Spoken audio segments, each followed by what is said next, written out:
그 다음에 이제 두 번째 우리가 그 오삼불고기 중에서 두 번째 해야 될 게 뭡니까? 첫 느낌을 믿어라. 첫 느낌이 안 좋은데 이거 계속 긴장하고 경계를 해야 되는데 이 경계를 허무는 바람에 그 사기를 당하는 그런 경우가 있어요. 요 주의 인물이 뭐냐면은 주의해야 될 사람이 휴대폰 번호나 그 법인 회사 이름이 자주 바뀌는 사람.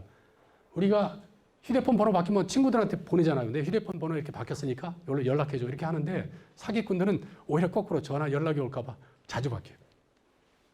되게 웃기죠. 근데 이 검사가 또 사기당한 어리버리한 검사가 있어요. 되게 웃기죠. 바로 접니다, 제가.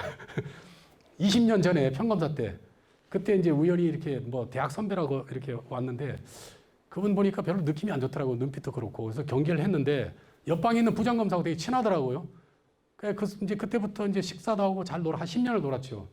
그리고 이제 뭐 경계 벽을 다 멀고 친하게 이제 지냈는데, 어느 날 이제 부장검사 때 갑자기 그분이 그래요.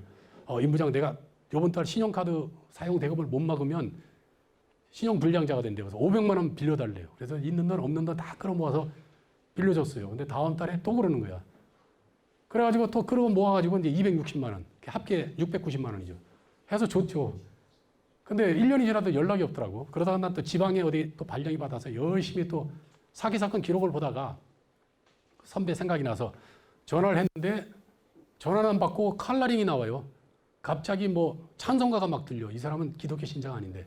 야, 일이 잘못됐구나. 그래가지고 이제 겨우겨우 연락을 했는데 하는 얘기가 자기도 어떤 딴 사람한테 한 10억 정도 사기당했는데 이거 뭐 금액도 얼마 안 되는 거 돈 달라 그런다고 막 뭐라 그러더라고요. 세상 뭐 이렇게 황당한 얘기가 있지. 그래서 그리고 또 한 몇 년이 지났어. 한 3, 4년 지난 뒤에 그분 카톡을 봤더니 손녀하고 행복하게 걸어가더라고요. 그래서 이분이 형편이 폈구나. 그래가지고 이제 문자를 넣었어요. 선배님 뭐 금액도 얼마 안 되는데 뭐 할부금 갚듯이 한 1년이면 다 갚을 수 있겠다. 빨리 주세요. 그랬더니 문자가 왔어요. 임 부장 미안해. 내가 좀 형편이 회복됐다. 계좌번호 가르쳐줘. 그러더라고요. 그래서 계좌번호 가르쳐줬어요. 근데 아직까지 한 푼도 안 들어왔어요. 2번 당했어요. 20년 전이지. 이제야 말할 수 있다. 저도 당했으니 얼마나 사기당한 사람이 많겠습니까? 그래서 제가 사기 강하면, 강의를 하고 나면 어떤 분이 나한테 와 그래요. 검사님, 어쩜 제 머릿속에 들어갔다 나왔어요? 제가 지난달에 당한 사기 얘기를 어떻게 그렇게 똑같이 이렇게 하세요? 그래요. 아까도 말했지만 패턴이 보인다 그러죠. 패턴. 그래서 내가 이 사건을 통해서 이제 배운 교훈이 있습니다. 백투더 그 당시로 돌아간다면 나는 이렇게 할 거다. 690만 원짜리 교훈이 뭐냐면은 그렇게 돈 빌려달라 그런다면 첫 번째, 집사람한테 물어보고 하겠습니다. 집사람한테 물어봤다가는 또 이런 소리 당하지. 그렇게 좀 이상한 선배 이런 사람하고 사귀냐. 잔소리만 듣죠. 그리고 이제 다음날 가서 내가 공무원이랑 마이너스 대출을 이렇게 하고 있는데 돈도 없다. 집에 물어봤더니 안 된다 하더라. 이렇게 거절을 할 거고. 또 한 가지는 힘드시죠. 제가 뭐 가진 건 없지만 한 100만 원이라도 주면서 선배님 이거 갚으실 필요 없습니다. 이거 아주 힘내세요. 이렇게 했을 것 같아요. 근데 그때는 왜 그런 머리가 안 나는지. 그 다음에 세상에 공짜가 없다. 세상에 없는 게 3가지가 있습니다. 뭔지 아세요? 한 가지는 제가 가르쳐 드렸는데 공짜가 없죠. 세상에는 정비공이 없습니다. 정은 뭐냐면 정답. 비는 뭐예요? 비밀. 공은 공짜. 3가지가 없어요. 그랬더니 어떤 분이 그래요. 강의 끝나고 나서 그래요. 한 가지 더 있는데요. 뭔데요? 그랬더니 세상에 믿을 놈 없네요. 그 사람도 사기를 당했던 분 같습니다. 하여튼 상식에 안 맞는 말은 거짓말이에요.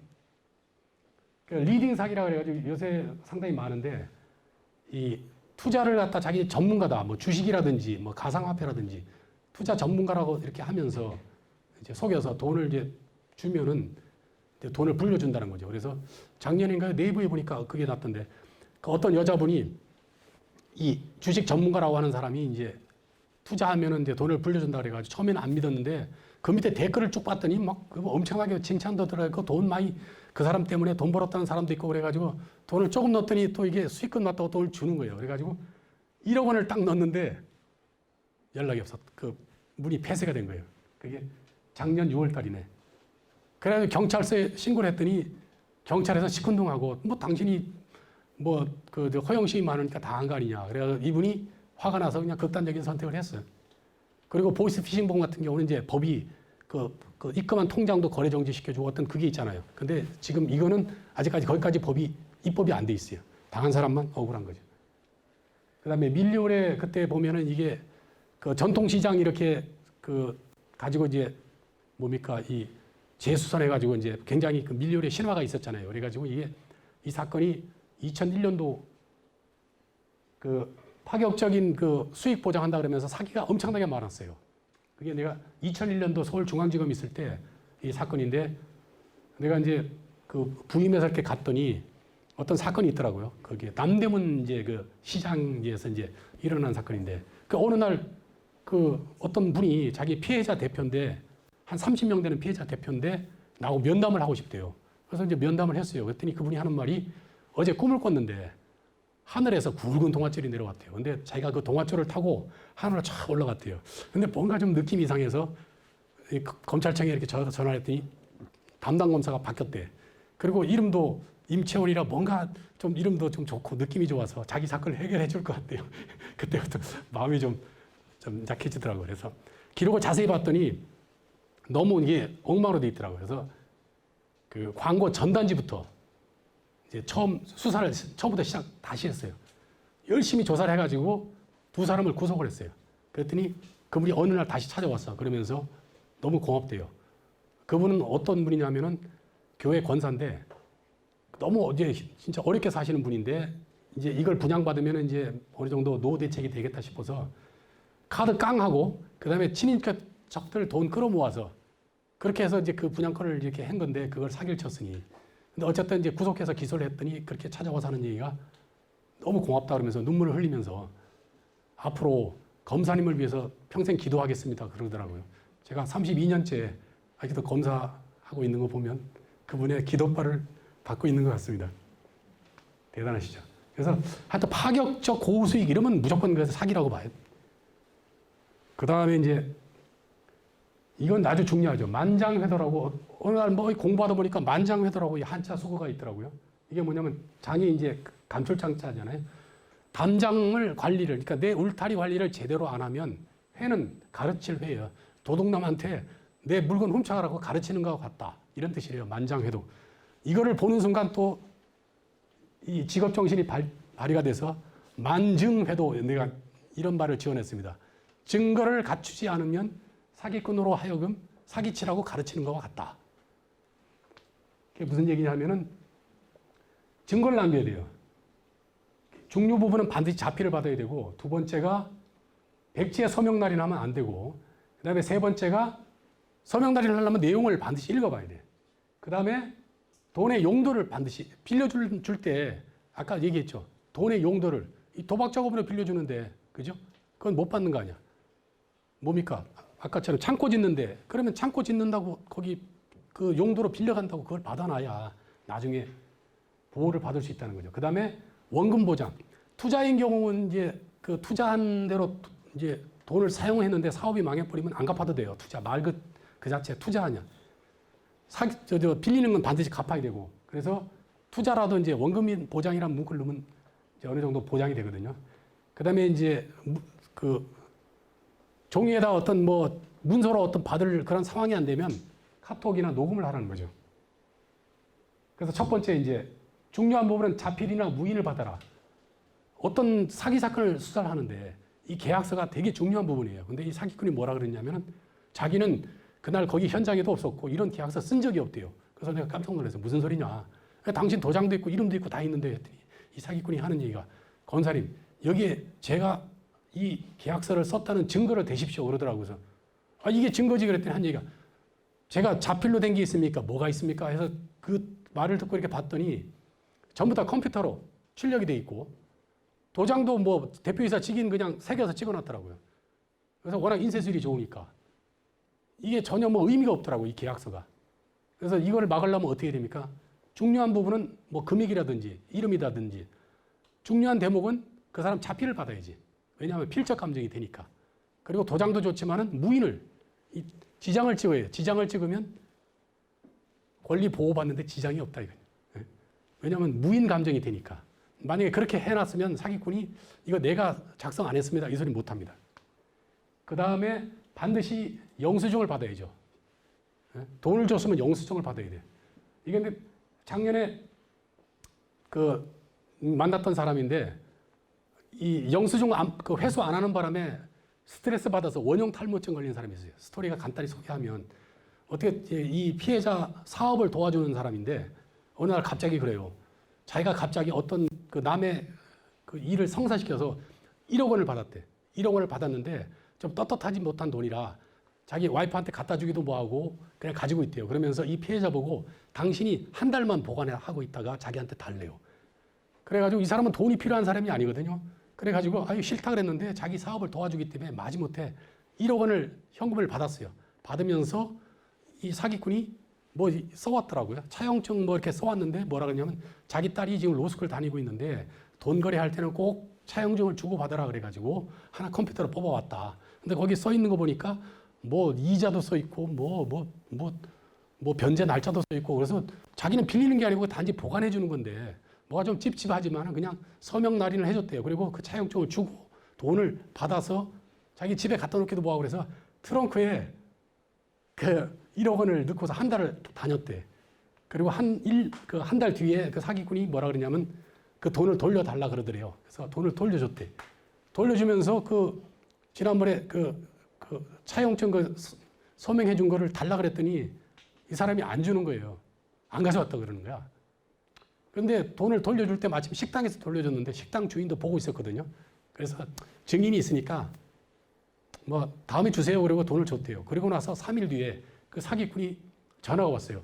왜 1억 원 안 주냐고. 황당하죠. 그래서 스트레스 받아서 한 몇 개월을 고민하다가 원형 탈모증이 걸렸대.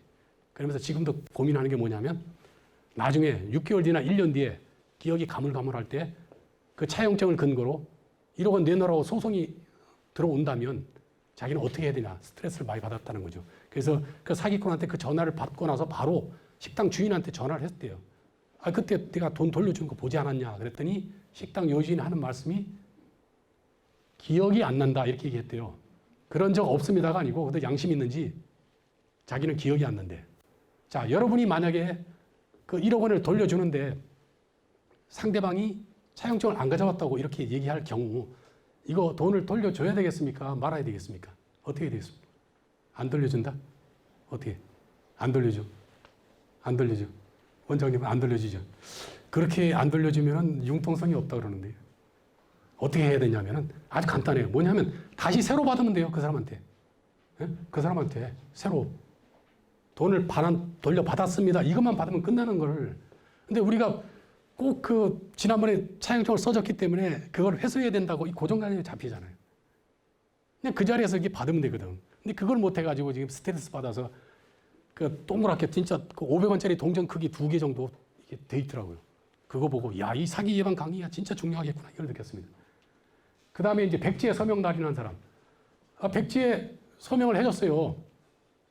왜냐하면 이게 제3자를 상대로 이 사기꾼과 이 피해자가 소송하는 관계야.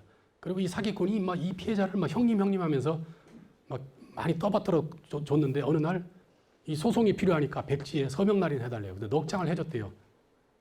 해줬는데 그리고 나서 한참 뒤에 갑자기 80억 원 내놓으라고 소송이 들어왔어. 투자금 80억 내놓으라고.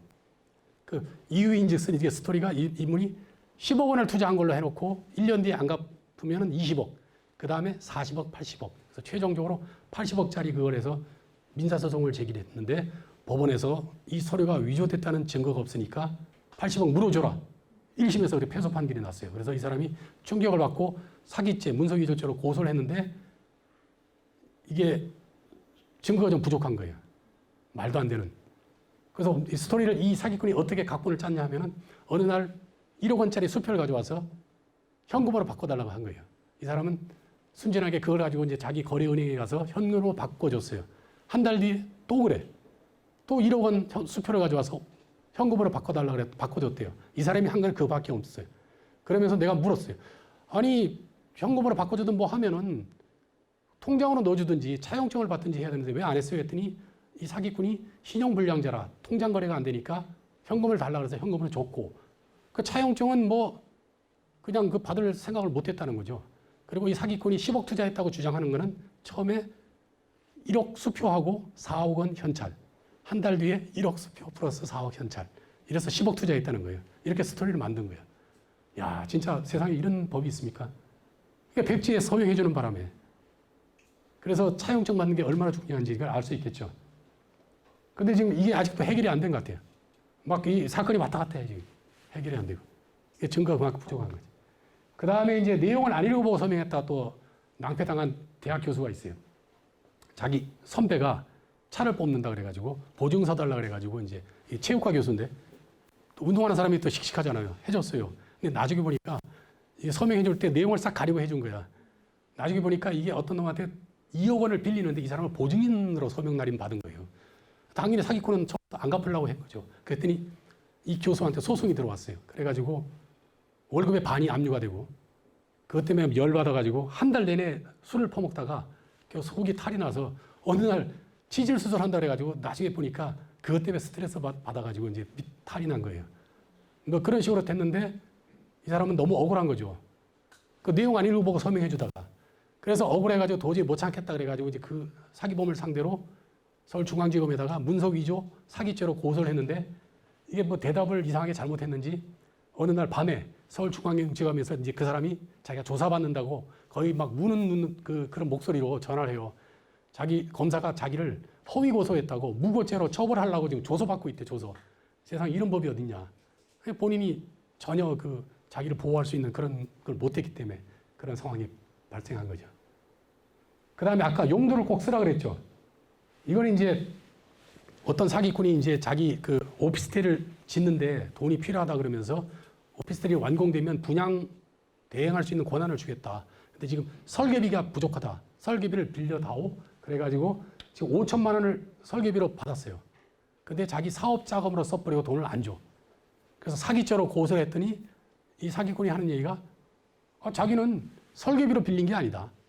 그냥 사업 자금으로 빌렸고 봐라 내 그 당시에 갚을 능력이 됐다. 근데 그 뒤에 갑자기 사업이 안 좋아서 이렇게 망한 거다. 그게 배째라 이렇게 나온 거예요. 근데 다행히 이 피해자는 똑똑해. 이 차용증을 받아 최종 확인서까지 받았어요. 설계비 용도로 빌려준다. 요 밑에 돼 있죠. 설계비 지급 목적. 여기 7천만 원이구나. 차용하고 이걸 받아놓은 거야. 그래서 딴 거 조사할 필요 없이 그냥 용도대로 썼는지 통장으로 7천만 원 들어간 거 그 사용 내역서만 확인하면 끝나는 거죠. 만약에 그 부분이 용도가 확인이 안 된다면 서로 주장이 다르다면 그 다음에 다음 단계가 뭐냐면 갚을 의사나 능력이 있는지 그 당시에.